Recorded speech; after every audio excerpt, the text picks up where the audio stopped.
Jared Leisek's Child R case has been rescheduled again. Let's get into timeline and bust some myths.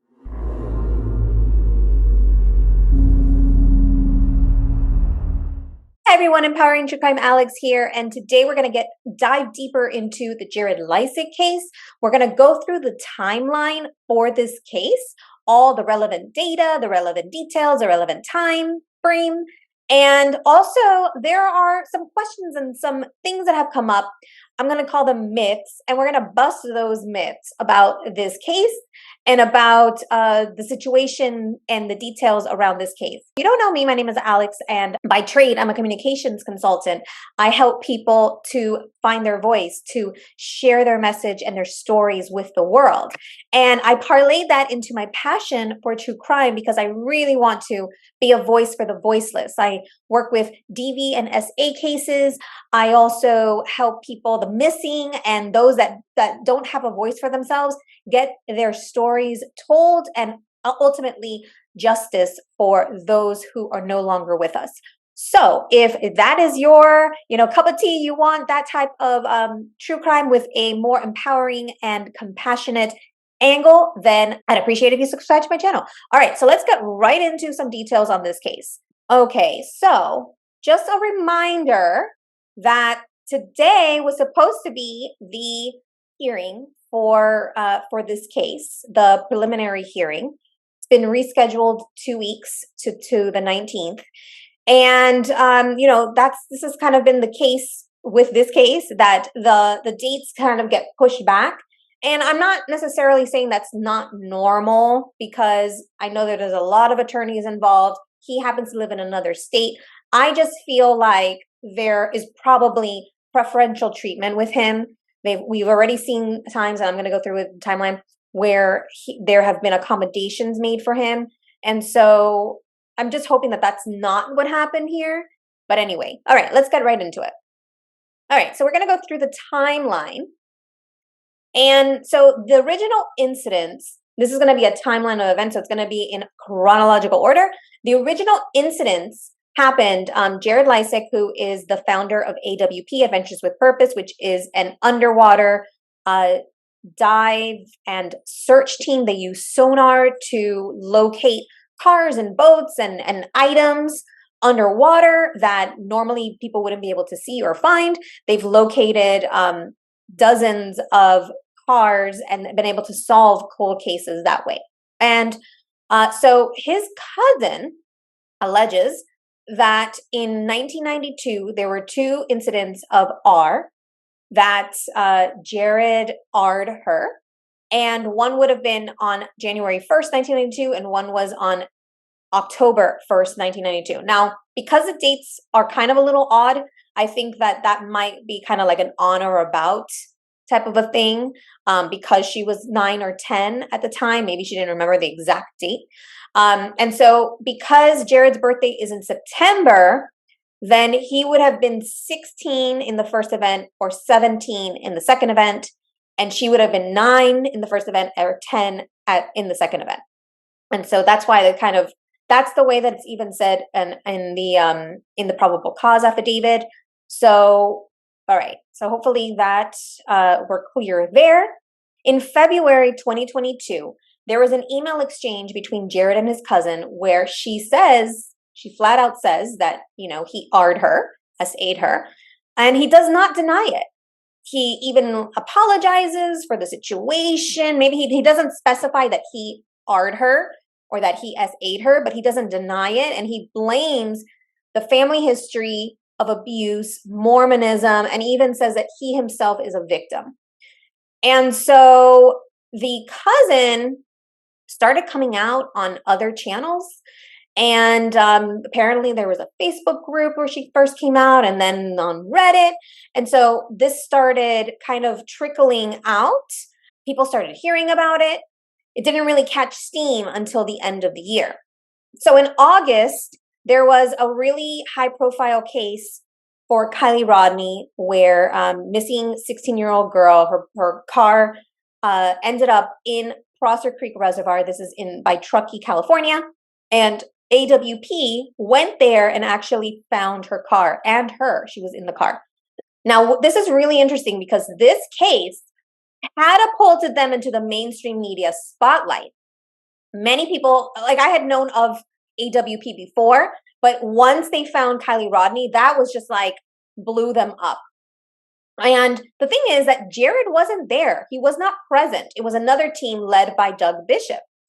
And so what was interesting about this is that looking back in hindsight, like people were always kind of wondering, like, hey, why is Jared not on the road? And he said, oh, I'm doing some administrative stuff. But behind the scenes, we were always kind of wondering after the R charges came out, whether he was kind of doing that on purpose, right? So anyway, even though he didn't participate in the search, he was still in online interviews after the discovery.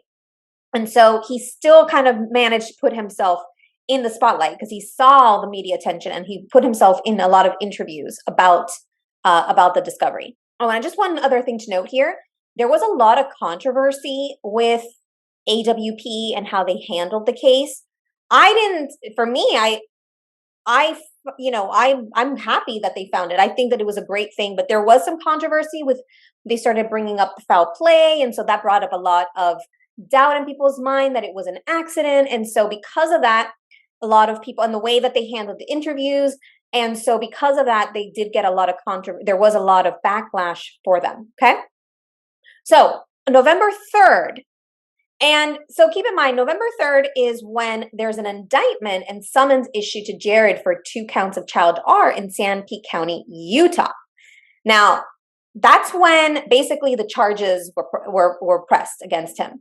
But the cousin had to have, and this is the cousin, had to have, filed a police report far before that. Because by the time that they pressed charges on a case that happened 30 years ago, they're not going to, if it's not an incident that happened, 2 days ago, they're not going to just press charges right there. There had to have been, so she had to have pressed charges or had to have filed a police report far before that. I don't know the exact date. I'm not sure that anyone knows. I'm not sure if you shared that yet. But my point is that this was something that was, had been coming for a while. And as we saw in February, she was already reaching out to Jared.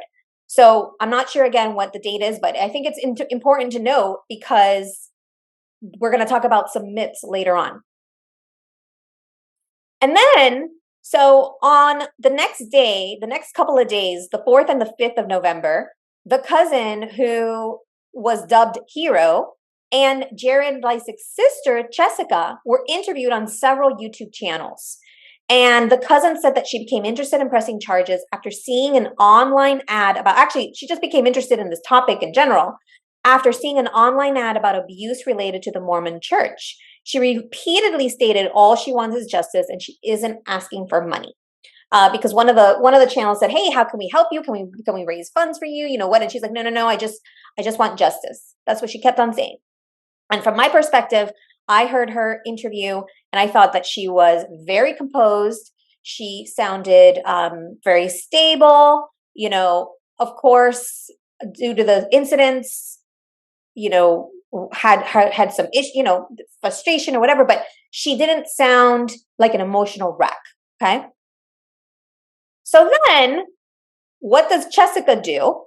Jessica also says that she's a victim, that she was abused by Jared as well. She creates a GoFundMe for $1 million, like the day after these interviews. And that caused an uproar because she says that it's for, attorney's fees, and they don't know how much attorney fees are going to be. All that for other issues, for protection for both her and for the cousin. And so the thing is that caused a lot of like red flags and alarm bells to go off. And they only end up raising about $60 or $70. And it's interesting because if she would have just done something really low, like $2,000 or $4,000 or $5,000, I bet you she would have surpassed that. But because she went so high, that caused a lot of alarm bells to go off. So around that same day, Adventures with Nug, who was another search team that collaborated with Jared, confirmed that Jared told him that his official statement is the emails between him and his cousin. he actually reached out to him thinking, hey, what is this? Like, have you been railroaded here? And Jared actually said his statement was the emails. So Nug came out with this. And so we were all like, we were already disappointed and confused that this could even happen. And when he said that, when Nug came out with that, we were like, a lot of us were just completely floored that he's, because we all read those statements and we were like, he's obviously not denying it. So we're like, okay, so he's saying that he's guilty. That's his official statement. We were there. And even an article quoted Adventures with Nug, stating that Jared told him that was the official statement. All right. So then the next day, between the 7th and the 9th, the core AWP staff begins to resign. We saw a video from Doug Bishop, but he didn't actually officially say he resigned. It was Josh Cantu that later said that Doug resigned first. We saw videos from Doug, Josh Cantu, Nick Rinn, Devin, and Carson. They were the team that was present when Kylie Rodney's car was found and Kylie was found. And so they all resigned. And because they've got NDAs, they were very vague in their verbiage. They said things like they're resigning for moral obligations and things like that. They didn't give any details. Josh, in one email, said something, or one post, he was comparing this to like buying a car and not knowing what's under the hood type of a thing. And so he used a lot of like metaphor. So they all resigned. And then on the 11th, an Oregon sheriff personally serves Jared the summons to appear in court on November 30th. So Jared lives in Oregon. The incident occurred and the court is in Utah. And so they had to get a summons personally served to him. And so that happened on the 11th. That same day, based on Jessica's Facebook page, the GoFundMe was also shut down that same day. So it got so reported. It was reported. And so it finally got shut down. Apparently, she ended up getting $60 or $70 had already passed into her account, or her Venmo, or whatever. And so she ended up refunding those amounts. But it was a nominal amount. Even 5-6 days that the account was out, they only raised $60 or $70. Like, it definitely raised so many alarm bells. And the thing is, not only that, it really cast a shadow on the case. It placed doubt in people's minds of whether the cousin was being legit and whether she was faking it. Almost entirely. People already, when this is one of the myths that we're going to come up with, or we're going to talk about later, people already don't believe SA victims that come out, especially when it's somebody that is a public figure. They're already not believed. So then on top of that, this, the fact that she was raising money, it really put a bigger damper on that case. It's unfortunate because people still remember this and they're like, she put $1 million GoFundMe. It's been shut down. It's a non-issue now, but it definitely hindered, I think, at least from the public's point of view, the legitimacy of the allegations. All right, let's move on. So on the 17th, the attorney finally speaks out. I don't know if Jared didn't have an attorney before, whatever.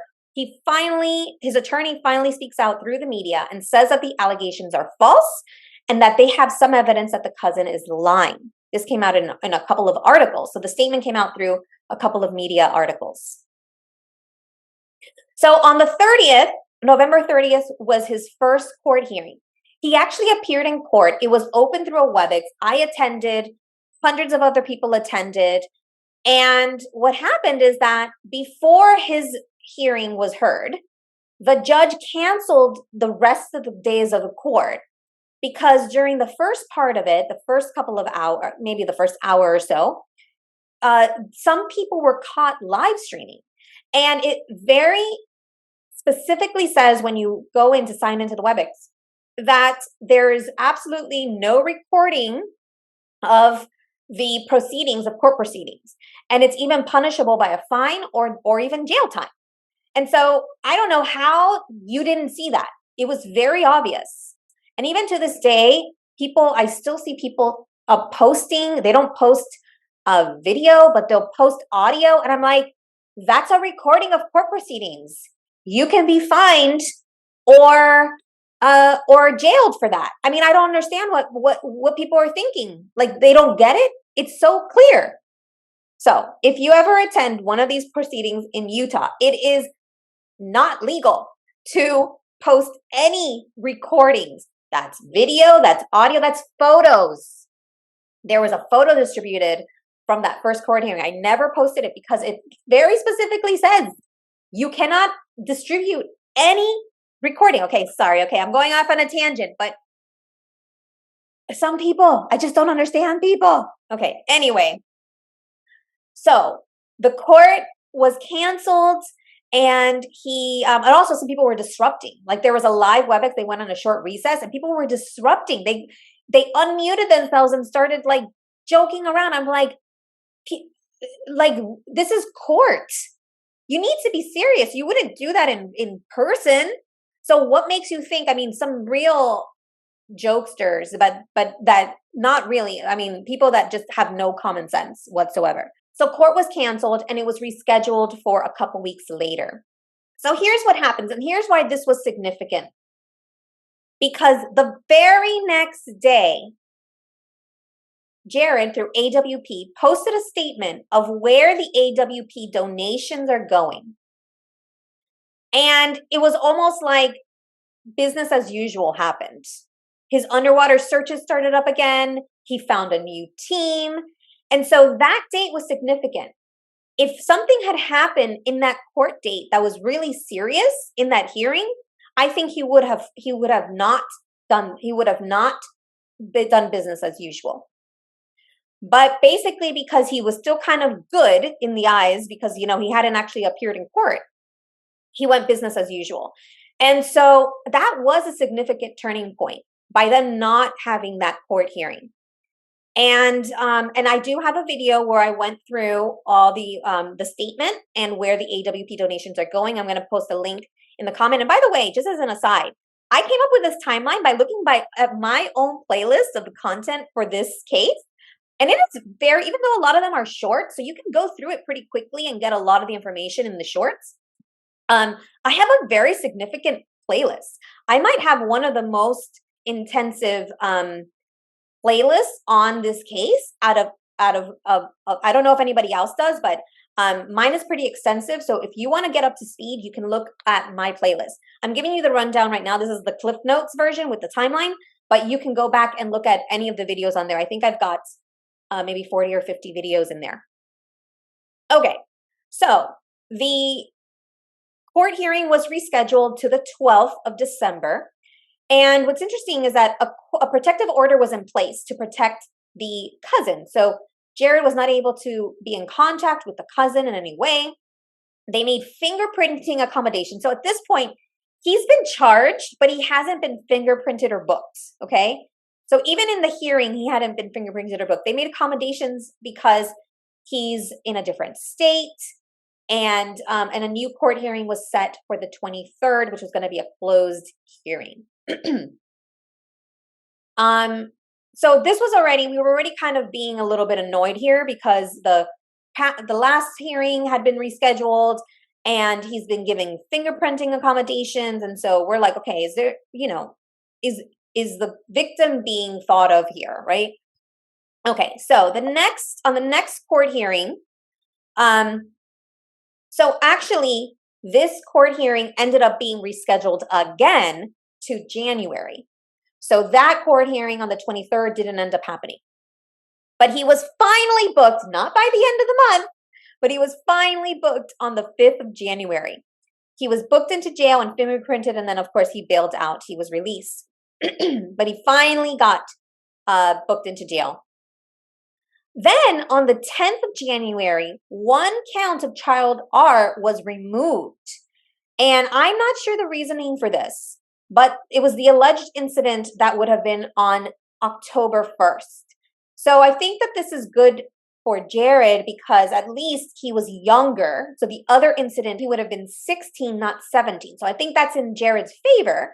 because at least he's not closer to, because I think as a 17-year-old, maybe you can be tried as an adult, although you can be tried as an adult at any time. But I think it makes it more palatable to think that a younger person might do something like that, right?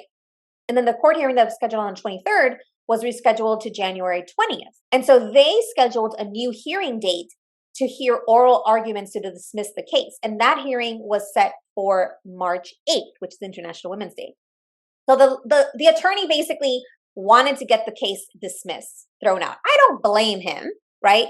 But they didn't even want to go to trial. They wanted the judge to dismiss the case based on various different reasons. And so they set that new hearing date to hear those oral arguments. So this was interesting. This is not entirely related to the case, but I actually didn't post a video. I might just post another video on this, a short. On February 7th, Jared posts a snarky video seemed to be aimed at his former search partners entitled "Stop with Your Crappy Searches, Savannah Hale," in which he basically is like, hey, you shouldn't be telling the families that, giving them assurances that the person's not there when you don't know for sure. I guess the thing is that maybe he found a car that somebody else had searched. The thing is, this is a former partner, that a collaborator who basically spoke out against Jared. So here he is, I'm sure, resentful for that, and that's why he made this snarky video. And the thing is that he himself has said on times, like, he sometimes searches bodies of water multiple times before they actually find anything. So he himself talks about that you're not always going to find somebody. And so maybe you have full confidence that you've searched something, like in the case of Nicola Bully, the underwater dive sonar team, they said, as if she's under the water, or she's not under the water, right? And then she still ended up being found in the river, even though she was in the reeds, not underwater. And so, yeah, I think that sometimes when you make those assurances, maybe there's something that it's like kind of like a false promise or a false assurance to the family. But it was just really, it just seemed more resentful than heartfelt, than a legitimate concern. That's my point of saying this. Okay. So on March 8th, there was a court hearing to dismiss the case, and the judge denies the motion. And so we're going to listen to that right now. We're going to listen to my video showing just the couple of minutes of what the judge said, because I think this is really relevant for understanding of this case. Okay, so this is after both sides, both the defense and the prosecution, gave their arguments. The judge gave her, conclusion, and this is what it is.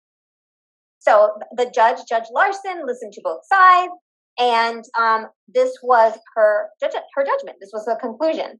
The first one, as far as the statute of limitations, she reminded that the statute of limitations changed in 1991, and as stated earlier, that it was originally 8 years, and that was replaced it had to be done, the statute of limitations is now 4 years as of the reporting of the case.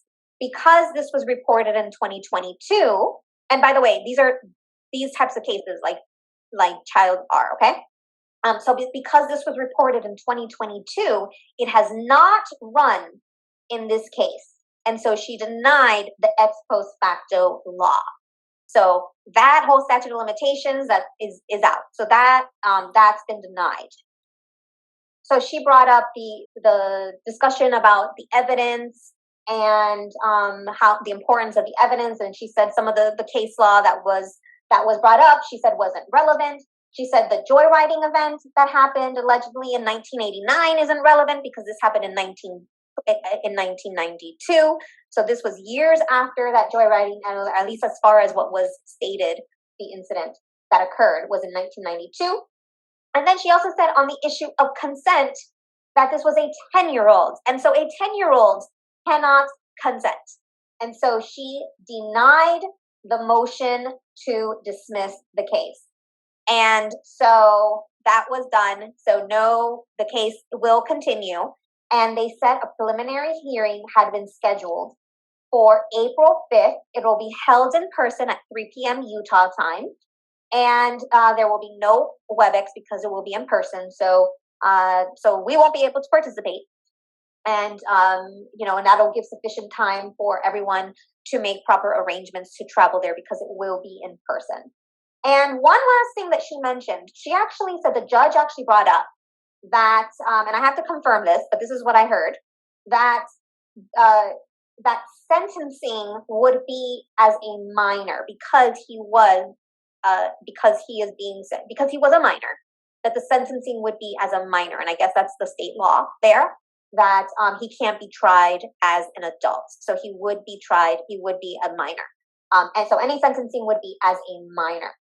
And I thought that was very interesting as well, because I kind of assumed that the big deal here is because of the age, that it's so close to adult age that he would be tried as an adult. So I thought that was really interesting that she brought that up. It hadn't even been argued, I guess. And actually she said it hadn't been argued today. So yes, so it's a good day. They're gonna see this through. The prosecution said, listen, the burden of finding the evidence is on us, not you guys, right? So if there's not a sufficient evidence for a jury to believe that there is, that there's a conviction, then it's not going to go through, right? There's going to be a not guilty verdict. And so I thought that was really interesting. I would love to hear your thoughts. All right. So there you heard the conclusion, the judgment from the judge on her conclusions from the last trial. So as you heard, the new hearing date was supposed to be today, April 5th, but it's been rescheduled 2 weeks out. Possibly, I want to gripe and say, he keeps getting accommodations.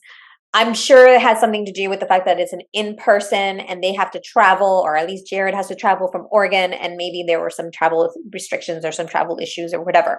So it's going to be on the 19th. I will definitely be covering as much as I can from that. Now, here is the one thing I did post a short about this yesterday. On the calendar, it does say it's an in-person hearing, but there is still a WebEx. And so I'm wondering if that is because perhaps the victim or other people, witnesses or whatever that needs to be there, maybe can't all travel to Utah or to the court. And so maybe they're still allowing some people to attend. I'm going to try to get on that WebEx and see, and if not, I'll be reporting whatever comes out from that hearing. But all right, so let's go back to. All right, so we're back to the timeline, and so so we're kind of on par here. Hearing was rescheduled from today to the 19th. And that will be the next preliminary hearing. So if you want to dive deeper, I do have that playlist and you can kind of go through. And like I said, a lot of them are short, so under a minute. So you could probably get through all of those, or even just click through and just kind of look through and get some more highlights from that playlist. Okay, and so here's the last thing I wanted to share, which is the part about the being convicted as a minor. And so and this I got from SF Investigates. He posted this on Twitter. So in the case of a minor, prison, this is the part that was important, and this is confirming what the judge said. Prison is not mandatory if the sentencing court finds the offender was under 18 at time of offense and could have been adjudicated in juvenile court before delayed reporting filing. So in other words, if the victim would have press charges at that time, then he would have been a minor and he would have gone into juvenile court. So that's the reasoning behind that. So it does say here, prison is not mandatory. So it doesn't mean that he won't get prison. It's just saying that, I guess when a person is not a minor, then prison is mandatory. I guess the mandatory sentencing, if you're not a minor is prison. If you are a minor, prison is not mandatory. So the sentencing would be a lot more lenient in this particular case if he's found guilty. So this he has in his favor. And because one of the counts would have made him 17 and that's been dropped, the one count that remains is the one where he was 16. I think that's even more in his favor because he was younger. So I think that the sentencing would be even potentially more lenient than if you had two counts and one where he was 16 and one where he was 17. So it would be very interesting to see what happens if he is found guilty, what the sentencing would be in this case. If you learned something today, if you enjoyed this video, I'd really appreciate it if you gave it a thumbs up. Let me know in the comments what was your biggest takeaway or what you think about this case. And if you want to be up to date on the latest on this case and other true crime cases, please subscribe and hit the bell notification. You'll be notified anytime I go live, post a video, or post a short. And I hope that you have an empowering week. Stay safe, stay thriving, and bye for now. Don't forget to like, subscribe, and hit the bell button for notifications. Thank you.